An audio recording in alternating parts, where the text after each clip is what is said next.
झारखंड के स्वास्थ्य मंत्री डॉक्टर इरफान अंसारी रविवार को धनबाद में थे। वो यहाँ किसी कार्यक्रम में आए हुए थे। मीडिया से बातचीत करते हुए उन्होंने अपने विभाग की सोच, भविष्य की योजनाओं पर कई खुलासे किए। उन्होंने कहा कि ग्रामीण क्षेत्र के लिए सरकार बहुत जल्द बाइक एम्बुलेंस लेकर आ रही है। इसके अलावा झारखंड सरकार की सोच है कि झारखंड की कोई भी महिला अब बिना औलाद की नहीं रहे। इसके लिए झारखंड सरकार IVF को आयुष्मान भारत योजना से जोड़ने का प्रयास कर रही है। उन्होंने कहा कि झारखंड में संचालित निजी अस्पतालों को पहले भी कह दिया गया है कि अगर इलाज के दौरान किसी व्यक्ति की मौत हो जाती है तो इलाज का खर्चा वो नहीं ले। मंत्री ने कहा कि अमूमन अस्पताल में 10% लोग ही मरते हैं, बाकी लोग इलाज कराकर घर वापस लौटते हैं। ऐसे में अगर 10% लोगों का पैसा अस्पताल वाले माफ कर देंगे तो उन्हें कोई नुकसान भी नहीं होगा। वैसे भी मेडिकल सेवा कोई व्यवसाय तो है नहीं। मंत्री ने कहा कि वो प्रयास कर रहे हैं कि कम से कम झारखंड में जो लोग मेडिकल की शिक्षा लेंगे वो कम से कम 5 साल तक झारखंड में सेवा दें। डॉक्टरों की सुरक्षा के लिए भी सरकार संकल्पित है। यहाँ की डॉक्टर को हम सुरक्षा नहीं देंगे तो वो हमारे यहाँ क्यों रहेंगे। भाजपा विधायक CP सिंह पर भी चुटकी लेने से मंत्री नहीं चूके।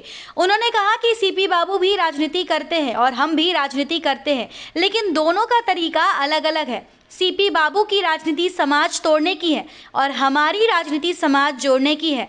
दोनों में यही अंतर है। और मंत्री ने क्या कहा आप भी सुनिए। पहले आप देख लीजिएगा, पहले जब निसंतान हमारे बहनें, इलाज काफ़ी महंगा हुआ करता था और झारखंड में नहीं था, पहले विदेशों में था या तो फिर मेट्रो सिटीज़ में था, बहुत कम। और उस प्रयास को अब झारखंड में लॉन्च किया गया है और जिलों में आ गया है। तो मैंने कहा कि एज ए स्वास्थ्य मंत्री होने के नाते मैंने कहा कि इसको और अच्छा कीजिए आप। पहले काफ़ी कॉस्टली होता था ये उपचार, तो थोड़ा रेट में कम कीजिए। और मैंने आश्वस्त किया है कि मैं स्वास्थ्य विभाग की बैठक बुलाकर मैं चाहूँगा कि ऐसे संस्थाएं जो समाज में काम कर रहे हैं इसको आयुष्मान से हम टैग करें, ताकि वैसे गरीब परिवार जो जिनके पास औलाद नहीं है और अब तो ये इलाज कर सकते हैं, हम लोग हाईटेक हो रहा है हमारा मेडिकल, तो हम इसको सरकार से टैग करेंगे। और एक उम्मीद की किरण है हमारे सरकार के लिए और हमारे लिए भी। वैसे जो बहनें जिनका औलाद नहीं होता है, वैसे कपल जिनका औलाद नहीं होता है, तो इसके एक प्रयास बेहतर हम दें उनको। तो इसको लेकर हम काम कर रहे हैं। उसी के तहत बाद हम आए और मैंने यकीन दिलाया कि आप अच्छा काम कीजिए, हम हर तरह का हम काम करेंगे। धनबाद में मेडिकल हब का बोल रहे थे, मेडिकल हब होगा यहाँ पे, डॉक्टर को सुरक्षा दिया जाएगा, उसको लेकर देखिए निश्चित तौर पर आपने अच्छा प्रश्न किया है। धनबाद कोयला नगरी के रूप में जाना जाता है और जब से मैं ये मिनिस्टर प्रभार संभाला है, मेरा फोकस धनबाद है। धनबाद जो है मेडिकल हब बने, इसको लेकर हम काम कर रहे हैं। इसके तहत ही मैंने एक अतिरिक्त मेडिकल कॉलेज किया, क्योंकि संथाल परगना का सारा लोड यही है। नॉट ओनली संथाल परगना बल्कि रांची से भी लोग यहाँ आ रहे हैं इलाज करने। इतना ज़्यादा यहाँ हॉस्पिटल है, अच्छे अच्छे डॉक्टर्स यहाँ पर हैं, तो एक मेडिकल कॉलेज दे रहे हैं और सब कुछ जो मेडिकल कॉलेज खोलना चाहता है वो आगे आए। मैं उनको ऐसा नहीं कि जमीन मुहैया नहीं हो रहा है, पानी नहीं दे रहे हैं, बिजली नहीं दे रहे हैं, विरोध हो रहा है, सब कुछ लेस करके मैं एकदम सेटअप करके मैं दूंगा, बिल्डिंग दूंगा और चलाइए आप एज ए PPP मोड में चलाइए, ताकि स्वास्थ्य में हमारे देखिए इलाज चले जाइए। शहर के लोगों के बारे में नहीं बात करना चाहता।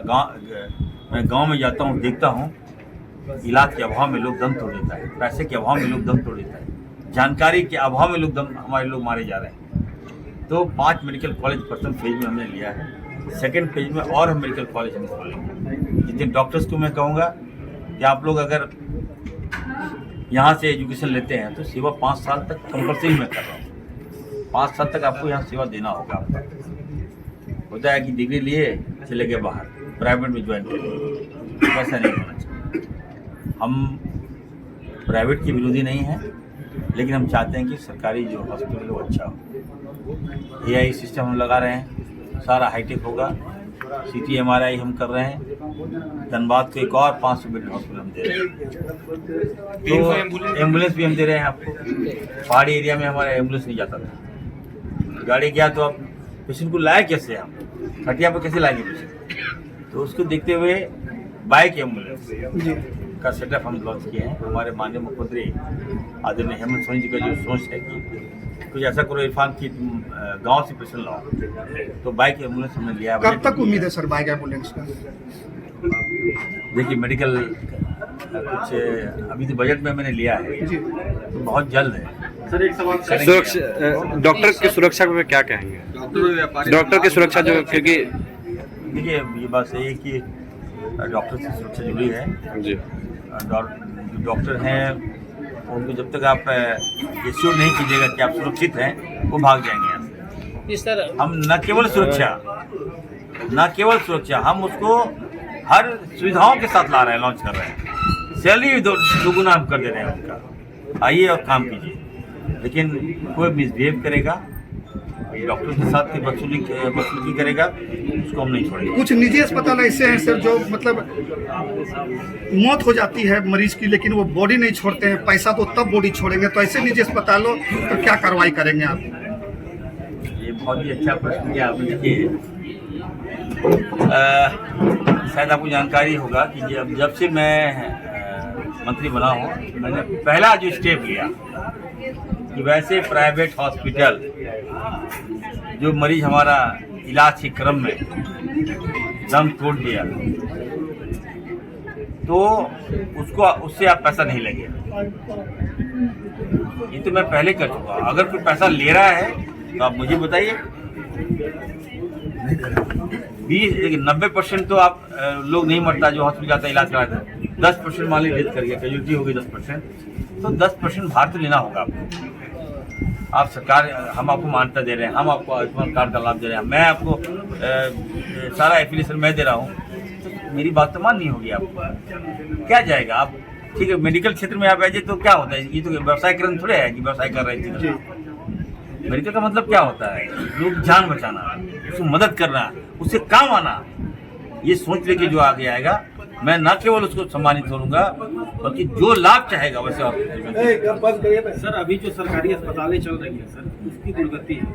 सदर अस्पताल ले लीजिए या मेडिकल कॉलेज, लाखों करोड़ों रुपए की मशीनें हैं सर, लेकिन सब बर्बाद हो रही है। ऊपर से नया एक और योजना ला दिया जाता है। कौन सी योजना जाती है? मतलब जैसे DPHL लैब पहले यहाँ 6 महीना से बन के तैयार है, उसके बावजूद बातों में दम है। यहाँ पर एक सुपर स्पेशलिटी हॉस्पिटल बिल्डिंग बन के तैयार है। नहीं सर, हम वो ये अलग, मैं आ रहा हूँ, लैब भी सुनिए ना, मैं आ रहा हूँ, मैं क्या बिल्डिंग बन के तैयार है। अब वो बिल्डिंग बताइए कब का बना है? 12 में, ठीक है, 17 में हैंडओवर हुआ। अब उस बिल्डिंग में चले जाइए, लिफ्ट देख लीजिए। मैं गया, लेकिन मेरा सरकार में अभी पूर्व के सरकार काम है ये, क्या केवल बिल्डिंग बना देने से हॉस्पिटल रन हो जाएगा क्या? लिफ्ट नहीं है वहाँ पर। लिफ्ट है तो 2 आदमी का लिफ्ट है। तो अब मैंने कहा है कि मैं बीती हुई बात को नहीं जाना चाहता। 12 में भाजपा की सरकार थी, मैं उस पर जाना नहीं चाहता। मैं ये कह रहा हूँ कि ठोस, अभी मैंने कहा कि मशीन, आप बात सही बोल रहे हैं, मशीन खरीद लिया, चलाने वाला नहीं है, मशीन खराब हो गया मशीन। अब उसको सर्विसिंग भी नहीं होता है, क्योंकि मेडिकल में जो मशीनें आती है एकदम हाईटेक, हर साल नया मशीन आ जाता है, तो वो तो पुराना हो गया। अब इतना महंगा मशीन तो खराब हो गया। तो इसको देखते हुए मैंने कहा कि मैं वैसे लोगों से मशीन ले रहा हूँ, उसको सारा सेटअप मैं दूंगा, मशीन खुद आपको रन करना होगा, सर्विस भी आपको देना होगा, मशीन मतलब वो मशीन चलाना भी आपको होगा 10 साल तक। बिल्कुल मैं दे रहा हूँ उसको। मैं कहा कि आपको एकदम, मैं मशीन आपको साथ पैसा भी आपको दे दूंगा, चलिए, लेकिन मशीन चलाइए। ऐसा नहीं कि जब कोई एक्सीडेंट हो गया, हेड इंजरी हो गया, और उसको बोले नहीं MRI यहाँ नहीं होगा, MRI रांची में होगा। अब सोचिए जाने आने में तो मेरा पेशेंट लक्ष्य कर जाएगा। सर इसी तरह से अगर मेडिकल कॉलेज की बात करें तो वहाँ पर सर 100 रखने का रिजल्ट तक नहीं है सर। कई बार आप देख चुके हैं कि वहाँ पर सर 2-3 अज्ञात लोग सड़ चुका है।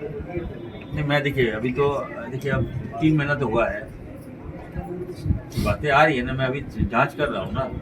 आप देखिएगा अभी तो कम से कम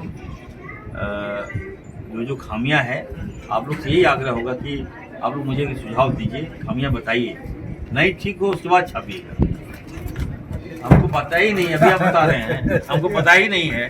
अब मीडिया में छाप दिएगा तो मीडिया में जाए, कुछ लोग तो छपवाता है मीडिया में, बात समझिए, हमारे एंटी लोग छपवाता है, फोन एंट्री है सर आपका। सीपी बाबू गार्जियन है, हमारे गार्जियन है और काफ़ी अनुभवी हैं और राजनीति वो भी करते हैं, मैं भी राजनीति करता हूँ। उनका राजनीति करने का तरीका अलग है, उनका विषय अलग है, मेरा राजनीति करने का तरीका अलग है, मेरा विषय अलग है। हम सबको लेके चलते हैं, समाज को जोड़ने का काम करते हैं। वो लोग समाज को तोड़कर द्वेष फैलाकर राज कर रहे तो हैं। बोल रहे मंत्री बन गया तो क्या हो गया, ऐसे बयान है उनका।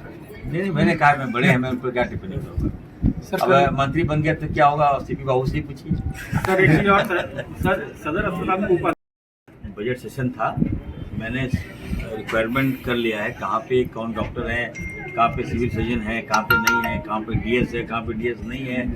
और बहुत जल्द मैं बैठक करने जा रहा हूँ और समस्या का समाधान हम कर लेंगे।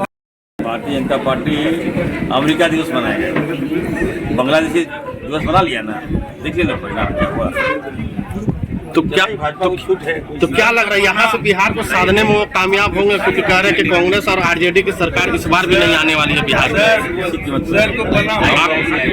हम लोग बिहार में हम लोग सरकार बनाएंगे मजबूती के साथ बनाएंगे। और बिहार में आने वाले दिन में मेरी वाणी भाजपा ने काफी तंग किया लोग बिहार तक आने वाले दिनों में वहाँ पर महागठबंधन की सरकार बनेगी, झारखंड की तरफ पर वहाँ। धनबाद में कहा जाए सर तो बिहारी वासी यहाँ बहुत है, एक बड़ी संख्या है, उस वोट को वो साधने का काम करे, क्या कांग्रेस भी इस तरह का कोई उपाय करेगी क्या? बिल्कुल, मैं तो कहूँगा जो लोग यहाँ बसे हैं वेलकम है आपका, ठीक है। सरकार जिनकी होती है आपको उनके साथ चलना पड़ेगा। तो जो लोग बसते हैं उनको भाजपा ऐसा ट्रीट करती है कि वो आपके हो गए। मैं बार बार बोल रहा हूँ कि आप जो लोग बसे हैं आपका वेलकम है। आप जब बस गए झारखंड में तो आप झारखंडी हो गए। तो झारखंड की सरकार को अडॉप्ट करना होगा और भाजपा के बहकाव में आपको नहीं आना होगा।